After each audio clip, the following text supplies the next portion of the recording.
You spend your life doing things for other people, favors, help, support, sacrifice, and yet something feels hollow.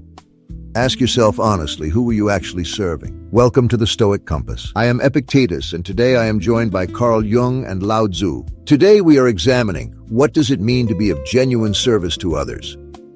Let us start with the obvious problem. Most of what people call service is not service at all. It is a transaction dressed up as generosity. You help because you want to be seen helping. You give because you want to feel like a giver. You sacrifice because the sacrifice makes you feel elevated. Strip that away and ask what is left. What would your so-called service look like if no one ever knew you did it? If no gratitude came, if the person you helped never changed, that is the test, not the act, the motive behind the act.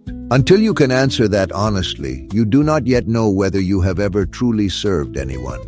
I do not disagree that motive matters, but I think you are framing the problem too cleanly. You are saying, identify the impure motive, remove it, and what remains is genuine service, as if the psyche is a closet you can tidy up. The problem is that most people cannot see their motives clearly. The need to be seen, to be valued, to be indispensable. These are not surface habits. They are rooted in something older. Often the person who cannot stop helping is not generous. They are afraid of what they are when they are not useful to someone. The compulsive helper is frequently someone who learned very early that love is conditional, that they must earn their place. Until that wound is examined, no amount of clearing your intentions will produce genuine service. You will simply become more disciplined in your performance of it. You are both circling something, but neither of you has named it yet. The question is not only what drives the service, it is whether the service is actually wanted. Much of what people offer as help is help that was never asked for. It is help that solves the problem the helper needs to solve. The person who is suffering does not always need someone to fix their suffering. They may need something much simpler, to be heard, to not be alone. Service that arrives from the outside with a plan attached is often just another form of control. The helper decides what the other person needs and then delivers it and calls that service. But they have not listened. They have performed. That is fair, LAOZI, but you cannot use listening as a way to escape the harder work. Yes, some people help without listening, but the answer to that is not passivity. The answer is sharper attention. You listen more carefully, and then you act on what you heard. Service without action is just sympathy, and sympathy accomplishes nothing. The person drowning does not need your compassion. They need your hand.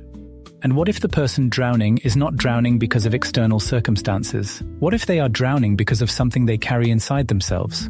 A pattern, a belief, a compulsion they cannot yet name. Your hand can pull them out of this particular water, but unless something shifts in them, they will find another body of water. Genuine service sometimes means refusing to pull someone out. It means staying beside them while they learn to swim. That is harder than rescue, and it requires the helper to tolerate their own discomfort, to watch someone struggle without immediately moving to relieve it. Most helpers cannot do that, because the discomfort they are really relieving is their own. There is something in what Jung says, but I want to push on it slightly. You are suggesting that genuine service requires a kind of strategic restraint. Let them struggle so they can grow. That is still the helper deciding what the other person needs. You have moved from fixing to withholding, but you are still in charge of the prescription. I am asking something more basic. What if genuine service is not something you calculate at all? What if it arises only when you have stopped thinking about what you are doing and simply responded to what is actually in front of you? Now you are drifting into mysticism, LAOZI. Simply respond to what is in front of you sounds fine as a phrase. But what does it mean when the person in front of you is making a destructive choice? When they are asking you to enable something harmful, do you simply respond to that? If your answer is yes, you are not serving them. You are abandoning them to their own worst impulses and calling it presence. That is not what I said. Responding to what is actually here is not the same as going along with everything. It means you are paying attention to the actual person, not your idea of who they should be or what they should need. You can say no, you can hold a boundary, but the quality of it is different when it comes from genuine attention rather than from a plan you arrived with. I want to return to something Epictetus said at the beginning, about motive. He framed it as a problem to be solved. Identify the impure motive and clean it out. But I wonder if that is the wrong surgery. The motive that drives compulsive helping, the need to be needed, the fear of being worthless without function, is not an intruder. It is part of the person. It developed for a reason. Trying to excise it may only drive it underground, where it continues to operate invisibly. What I have seen is that when people begin to understand why they help compulsively, when they can see the wound beneath it clearly, The compulsion loosens, not because they removed it, but because they stopped being unconscious of it. The service that follows is quieter, less hungry, more available to the actual person in front of them because it is no longer primarily about the helper. I do not dispute the psychology, I dispute the pace of it. You are describing a years-long interior process, Jung. And in the meantime, people need help today. You cannot tell someone to wait for their helper to finish their shadow work before accepting assistance. What I am pointing at is more immediate. Before any act of service, you can ask yourself one question. Am I doing this because it is needed or because I need to do it? That question takes 10 seconds. It does not require years of analysis, and it cuts through most of the performance immediately. The question is good, but questions are only useful if you can hear the answer. And most people are not quiet enough to hear anything they do not already believe. That is precisely the problem. You can ask the question, but if the psychological pattern is strong enough, the answer you hear will be the one the pattern wants you to hear. I am doing this because it is needed. The ego is remarkably good at producing justifications that feel like clarity. Then what? Are we saying that genuine service is impossible until a person has achieved complete self-knowledge? That is absurd. Nobody will ever help anyone under that standard. You start where you are, you ask the question honestly, you act, and you pay attention to what happens. That is how clarity is built, not by waiting for it, but by practicing it in real conditions with real people in front of you. I do not think the answer is waiting either, but I think there is something between your 10-second question and Jung's years of analysis. It is simply the habit of stillness before action, not meditation, not analysis, just a pause, long enough to feel whether what you are about to do is coming from the other person's actual situation or from your own noise. That is closer to what I mean. And the reason most people cannot access that pause is that the noise is constant and they have made friends with it. They have organized their identity around being helpful, being needed, being the one who shows up. To pause before helping would require them to briefly not be that person. And that is terrifying for someone whose sense of self depends on being in motion. You are describing fear again, Jung. You keep returning to fear as the root of everything. But fear is not the only driver of poor service. Sometimes it is simply laziness. It is easier to do what you have always done, to offer the help you know how to give rather than look carefully at what is actually needed. That is not fear, that is inertia. And the remedy for inertia is not psychological excavation, it is effort, directed attention. The willingness to look before you act instead of acting because looking is uncomfortable.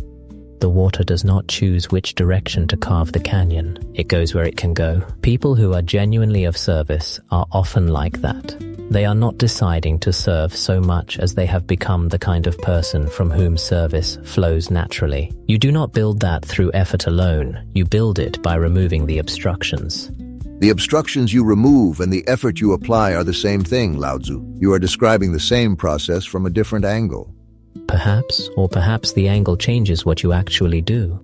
I think that exchange is the heart of it, actually. EPICTETUS is saying, look at your motives, act rightly, and let the practice build the character. I am saying, the motives you can see are not the only motives operating, and what you cannot see will undermine what you intend. And LAOZI is saying that both of those are still you at the center of the transaction. Genuine service may require a kind of self-forgetfulness that neither effort nor analysis can fully produce.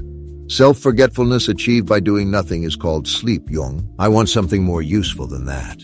Self-forgetfulness achieved through practice is what EPICTETUS is pointing at, and I do not disagree. But there is a kind of practice that is still performance. The person who has trained themselves to appear selfless is not necessarily less self-involved than the person who is openly serving their own need to feel good. They may simply be less honest about it.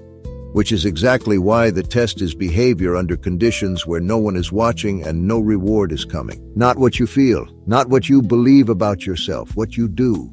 And even then, what we do under those conditions is shaped by what we have internalized. You cannot fully separate the behavior from the psychology that produces it. A person who helps in private because they fear divine punishment is not the same as a person who helps in private because they have genuinely stopped needing the return. Behavior is not the whole picture. You are both right about your own cases. EPICTETUS is right that most people need to act before they feel ready, and that action shapes the person. Jung is right that the action can be hollow if the inner pattern is untouched. What neither of you is saying clearly is that genuine service may be less about a technique and more about a direction. Are you moving toward the other person, or are you moving toward your own resolution? All of this argument, and we have not yet said the one true thing. Let us say it now. Most people who struggle to serve genuinely are not lacking goodwill. They are lacking self-knowledge. Not the kind of self-knowledge that comes from introspection alone, the kind that comes from watching yourself honestly in the act of helping and noticing what you are actually after. When you help someone and then feel resentful that they did not respond the way you hoped, that resentment is information. It tells you that you are not giving freely. You are giving in exchange for something: gratitude, improvement, relief from your own discomfort, and the exchange did not complete. That is not a moral failure, it is a pattern, but it will keep repeating until you see it clearly. Genuine service does not require you to be perfectly selfless. That is an impossible standard and an exhausting performance. It requires something simpler: that you stay curious about your own motives without defending them. You are allowed to notice that you help because it makes you feel capable. You are allowed to notice that you give because receiving makes you uncomfortable. What you are not allowed to do, if you want your service to actually reach the other person, is pretend those motives are not there. Today, try this. The next time you offer help to someone, pause afterward, not before afterward, and ask what you were hoping to get from it. Not what you consciously wanted, what would have made you feel satisfied. Be honest. Write it down if you need to. You are not trying to shame yourself. You are trying to see clearly, because the clearer you see, the less noise stands between you and the person in front of you. And that gap, that closing of the distance between your agenda and their actual need, is where genuine service lives. You have been serving people your whole life. The question is whether any of them felt it. Not your effort, not your sacrifice. Whether they felt you actually saw them. That is the work, not the grand gesture. The clear eye. You cannot give what you cannot see. And you cannot see while you are busy managing what they think of you for looking. Go find out what you have actually been doing all this time. That is where it starts. If today's conversation has served you, take it further. Pay Attention by C. Tribute. 12 Lessons in the Practice of Seeing Clearly. Available now on Amazon.